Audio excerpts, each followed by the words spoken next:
you pick up every measure of consequence and put it up on the wall and see how Minnesota does now and compare that when I started becoming governor, Minnesota has essentially maintained all of its quality of life measurements. We're number one in the country in ACT scores. We're amongst the highest in the country in high school graduation rates. We took math and science tests as if we were a country against the rest of the world. A couple of years ago, we finished fifth or sixth or seventh in the world.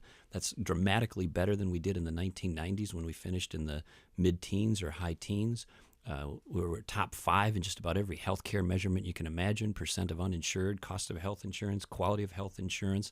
Our outdoors and natural resources are amongst the best in the country. So what measurement is there that is significantly worse than when I became governor, and other than the ones that relate to the historic economic downturn? And the answer is the quality of life in Minnesota, judged objectively, has not deteriorated. There's certainly work to do. There's lots of problems, but that is a false premise that gets repeated over and over again. And the premise, again, behind all of this is you must be unreasonable or ill-motivated or illogical or mentally ill if you don't want to raise taxes. And that's because Minnesota has such a liberal tradition that the presumption here is government must be the dominant force. We must raise taxes. It must continue to grow.